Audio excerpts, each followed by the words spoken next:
listening to the Marriage Clinic podcast, a podcast on love, marriage, and personal development.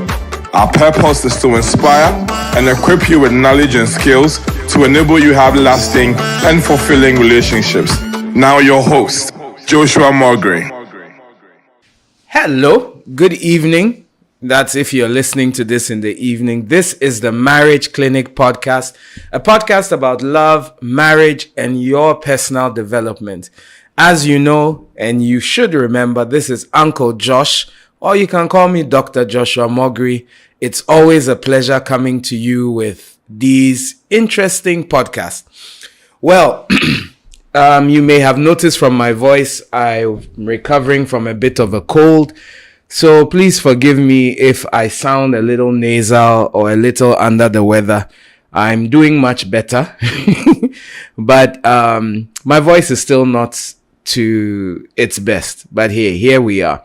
So please, it's Dr. Joshua Mulgrew on all platforms. If you're listening to this, please share this with someone who it will benefit, and it helps when you share because more people are able to see this and more people hear about us. Check us out on TikTok, Instagram, YouTube, Twitter, which is now X, and any other place where you can find podcasts. Great. What are we talking about today? It's another interesting one. As you know, Uncle Josh does not shy away from controversial topics. And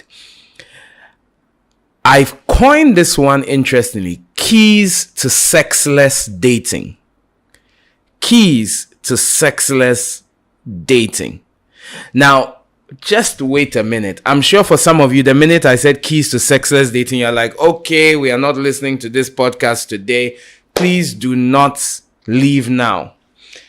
Abstinence is the technical name for dating or where you decide not to have sex in a relationship. And not having sex in a relationship, premarital relationship, is extremely important.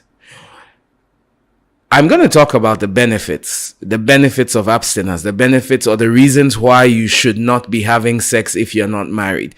This podcast, this particular series I'm doing is mainly for people who are dating, people who are not yet married but are dating and want to have a successful relationship, God willing, that will lead to marriage.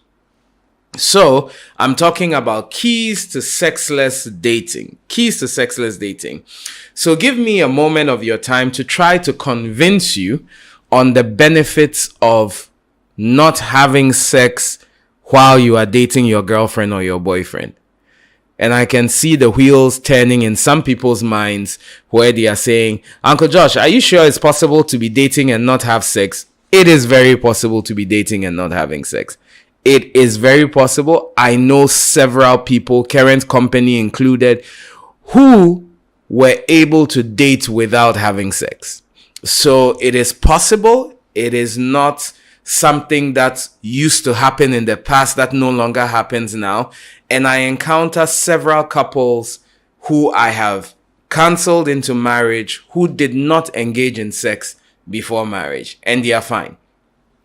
Now, I was checking the statistics, and contrary to popular opinion, fewer people are engaging in sex now. In fact, when they look at the statistics now, the youth of this generation are delaying their first sexual encounter as compared to the previous generation. So in as much as it looks like everybody is having sex and people are having sex all over the place, it's not actually as accurate as you may think. But what you must remember is that bad news sells. It's much more popular for someone to say, hey, I slept with 3 ladies and make a TikTok about it, rather than someone to say, it's been 3 years since the last time I had sex. I'm on my abstinence journey and I'm 3 years in. So yes, there are a lot of people out there who are able to abstain in relationships, and I'm hoping I can give you some keys if you are a couple out there that desire to date without having sex and all the baggage that comes with having sex. So tell a friend to tell a friend. And if you don't want to have sex but your boyfriend or your girlfriend is pushing for it, share this podcast with them and it will make a wealth of good to them. All right, so let me first explain to you the why, and then I will come to the how. The why you shouldn't. Am I saying you shouldn't be having sex because of religious reasons? Yes and no. But I'm going to give you some very concrete benefits of abstinence that do not go the religious route. At least most of them do not go the religious route. The first one is emotional bonding. You are emotionally closer to the person you are dating when you are not having sex, because waiting until marriage can lead to deeper emotional connections between partners. How is that possible? Don't they say that sex bonds us? Now, let me run you through the typical mindset of a boyfriend who has his girlfriend coming to visit and wants to have sex with her, or hoping they will have sex. Every activity, whether going out on a date, watching a movie, whether it's Netflix and chill, or whatever that is going on, is geared towards setting the mood to be able to have sex. So, instead of picking a movie that will be enjoyable or a movie that I would like, I'm using myself as an example, if I was that person, I would rather be looking for a romantic movie that will set the mood and make her more likely. But that is not the kind of movie I normally would watch. So the person I'm dating is not having the full benefit of me, because whenever we are together, it is geared towards being intimate. So what you should realize is that when sex is off the table, all of you are free to be you, to connect emotionally, to have conversations. There are certain conversations you avoid because you don't want him to get angry and you may not be intimate. But if intimacy is not on the table, if the conversation must be had, the conversation is had. So it leads to better emotional bonding. Then, one that should be a duh is it reduces your risks of STIs and pregnancy. You are not afraid of sexually transmitted infections and diseases, and you are not afraid of pregnancy if you are not sexually active. I say, but we are using protection. Protection fails. So you see, when a lady is not sexually active and her period is late, the last thing she thinks about is I'm pregnant. But when a lady is sexually active, every month she looks for her period the way the fasting community looks for the moon at the end of the month, with great anticipation. So you should understand that it takes that pressure and stress away. It reduces emotional distress. Abstinence has been proven to reduce emotional distress, and it's been found to improve communication. So here's the thing. Couples who are dating, who are not having sex, have statistics have shown, have better communication than couples who are having sex. So you have enhanced and stronger communication, and also there is a stronger commitment to the relationship. Because if I am not here because of the sex, then at least it's clear I'm here because of who you are and what I like about you. Don't forget this. Now, it's not so common for ladies, but it's more common for men. A guy can stay with a lady because of sex and not because he likes her. And ask any guy out there, if he'll be truthful to you, he'll tell you. And a man can sleep with a lady he doesn't love, or have sex with a lady he doesn't love, because for men, sex is not so much of an emotional commitment. For most men, sex is a physical commitment. So that lie that is told, especially to ladies, when we start having sex, we will be bonded together and the relationship becomes deeper. Today, I'm breaking the guy code and I'm telling you guys the truth. It really doesn't work, and it is not making your guy more committed to you.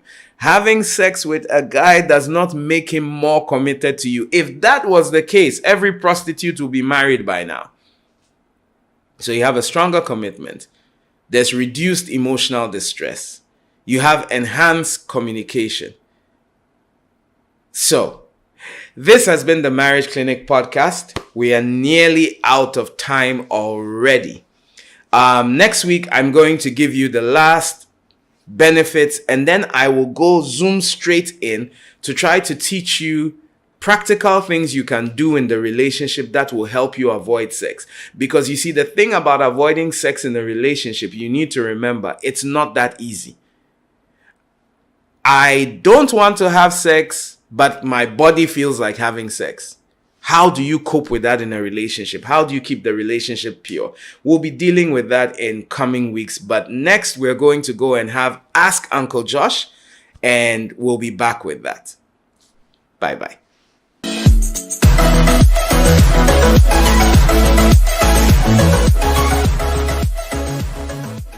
Okay, so we are back with Ask Uncle Josh. Welcome back.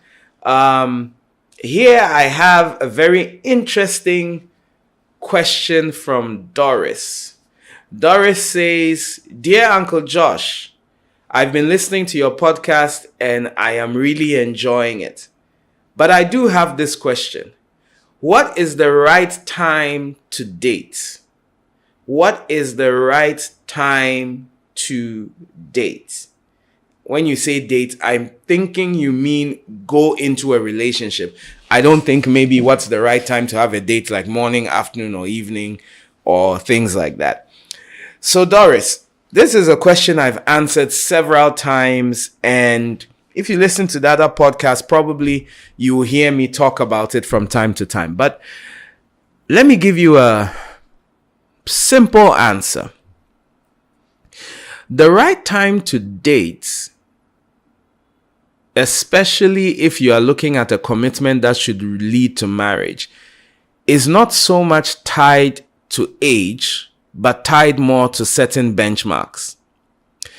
Number one, you should have healed from your emotional traumas and insecurities and built yourself up to be confident before you go into a relationship. I believe you can only give the best version of yourself in a relationship when you have worked through the issues you are dealing with. The second thing is that if you are considering marriage, you should begin a serious relationship. My rule of thumb, which is not law, is that it's best to go into a relationship when you have within 2 years of wanting to settle down into marriage. Because there are so many people who do a lot of aimless dating at the early stages when they are nowhere close to marriage, and they lock themselves up with one person. The person wastes their time, or they waste each other's time for 4 or 5 years, and then they break up and they haven't had the opportunity to meet and interact with a lot of people. So I advise that start dating or go into a committed one-on-one relationship when it's about 2 years to a period where you are ready to get married. Before that, I would advise have a lot of you are a lady, so have a lot of male friends that you interact with, that you go out on dates with, that you can go out on excursions with and have fun getting to know different kinds of people and different temperaments. And then along the line, you would zero in. So that is what I'll say. There's no hard and fast rule. I know people who started dating a decade before they got married, and some who started just a few months. But ideally, 2 years to the period you want to get married is best. And I would advise that if you're in a tertiary institution, don't start dating in level 100 or level 200. The best time to want to enter a relationship should be at the tail end of your 3rd year or a year to finishing up. By then, you've settled down, you've gone through all the emotions, you've seen who people are. And yeah, I don't know if that has answered it properly for you, but hey, if it's not clear, send me another question and we'll tackle it, and it's going to go well. So this has been the Marriage Clinic podcast. Please do share it with people. Take time off to share it with people on I am at Dr. Joshua Mogri on all social media platforms. It's been a blessing. Take good care of yourself. See you next week. Bye-bye.